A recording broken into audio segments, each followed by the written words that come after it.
Coastal रोडचा marine drive ते वरळी दरम्यानचा दुसरा बोगदा वाहतुकीसाठी खुला. आता मरीन ड्राईव्ह ते वरळी असा प्रवास केवळ 9 मिनिटात करता येणार. कोस्टल रोडचा तिसरा टप्पा 10 जुलैला सुरू होणार, तर लवकरच हा रस्ता वरळी सी लिंकला जोडला जाईल. मुख्यमंत्री शिंदेंची माहिती. कोस्टल रोडच्या दुसऱ्या भूमिगत मार्गाची मुख्यमंत्री शिंदे, उपमुख्यमंत्री अजित पवार आणि उपमुख्यमंत्री फडणवीसांनी केली पाहणी. त्यानंतर भूमिगत मार्ग नागरिकांना प्रवासासाठी खुला. नीट प्रशासनाच्या विरोधात पुण्यामध्ये एबीव्हीपी आक्रमक. पुण्यातील फर्ग्युसन कॉलेजच्या गेटवर आंदोलन. निकालाची फेर तपासणी करून निकाल देण्याची विद्यार्थ्यांची मागणी.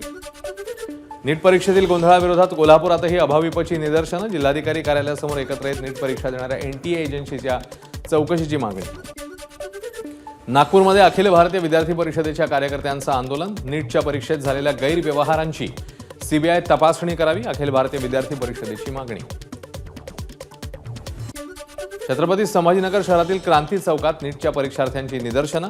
निकालाची फेर तपासणी करून परीक्षा परत घेण्याची मागणी.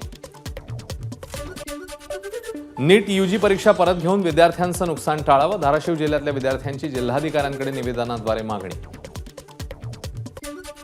नीट यूजी प्रकरणी सर्वोच्च न्यायालयात याचिका. नीट परीक्षेत मोठ्या प्रमाणात गैरव्यवहार झाल्याचा आरोप. निकाल रद्द करून पुन्हा एकदा परीक्षा घेण्याची याचिकाकर्त्यांची मागणी. अमरावतीचे नवनिर्वाचित खासदार बळवंत वानखेडेंचा बॅनर फाडल्याप्रकरणी काँग्रेस कार्यकर्ते आक्रमक. सिटी कोतवाली पोलीस ठाण्यात पदाधिकाऱ्यांचा हिया. बॅनर फाडणाऱ्यांवर कठोर कारवाईची मागणी. रायगडमध्ये आनंदराज आंबेडकरांकडून मनुस्मृतीचं दहन. मनुस्मृतीचे श्लोक राज्य सरकारने अभ्यासक्रमात लागू केल्यामुळे मनुस्मृतीचं दहन केल्याची आनंदराज आंबेडकर यांची प्रतिक्रिया. सोलापूरच्या बार्शी तालुक्यात मराठा समाजाचा रास्ता रोको. ओबीसींच्या कोट्यातनं कुणबी आरक्षण मिळाव्या मागणी करता मराठा समाज आक्रमक. सांगलीतील रेल्वे पुलाचं काम वर्षभरापासून रखडल्यानं नागरिक जनजागृती मंचाने रेल्वे पुलाचंच घातलं श्राद्ध. काम तातडीने पूर्ण न झाल्यास बेमुदत रेल रोको करण्याचा दिला इशारा. ऊसाच्या पैशासाठी शेतकऱ्यांची साखर कारखान्यांवर धडक. 4 महिन्यानंतरही कारखाना प्रशासनाने शेतकऱ्यांना आर्थिक मोबदला दिला नसल्याचा आरोप. भंडाऱ्याच्या मानस साखर कारखान्यातला प्रकार.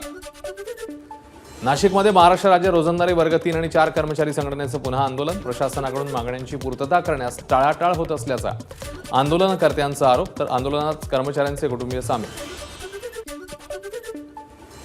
जळगावात गोशाळा मालकांची निदर्शनं. चारा छावण्या तातडीने सुरू करा. प्रति गोवंश अनुदान आणि पशुसंवर्धन सचिव तुकाराम मुंडे यांची बदली करा, या मागण्यांसाठी आंदोलन. पुणे राष्ट्रवादी काँग्रेसच्या वतीने सुनेत्रा पवारांना राज्यसभेवर पाठवण्याचा प्रस्ताव. पुणे शहराध्यक्ष दीपक मानकर आणि पदाधिकाऱ्यांकडून एकमताने ठराव मंजूर. काँग्रेसचे दिवंगत आमदार PN पाटील यांचे धाकटे चिरंजीव आणि जिल्हा परिषद माजी अध्यक्ष राहुल पाटील विधानसभा निवडणूक लढवणार. PN पाटील समर्थकांनी मेळाव्यात घेतला निर्णय.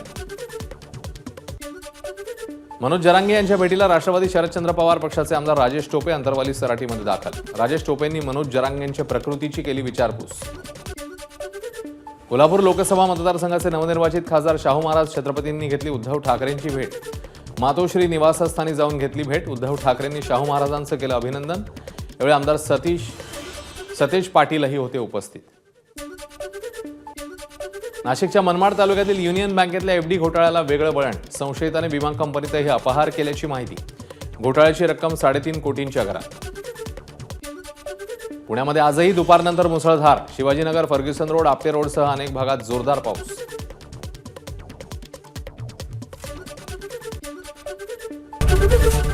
एबीपी माझा, उघडा डोळे बघा नीट.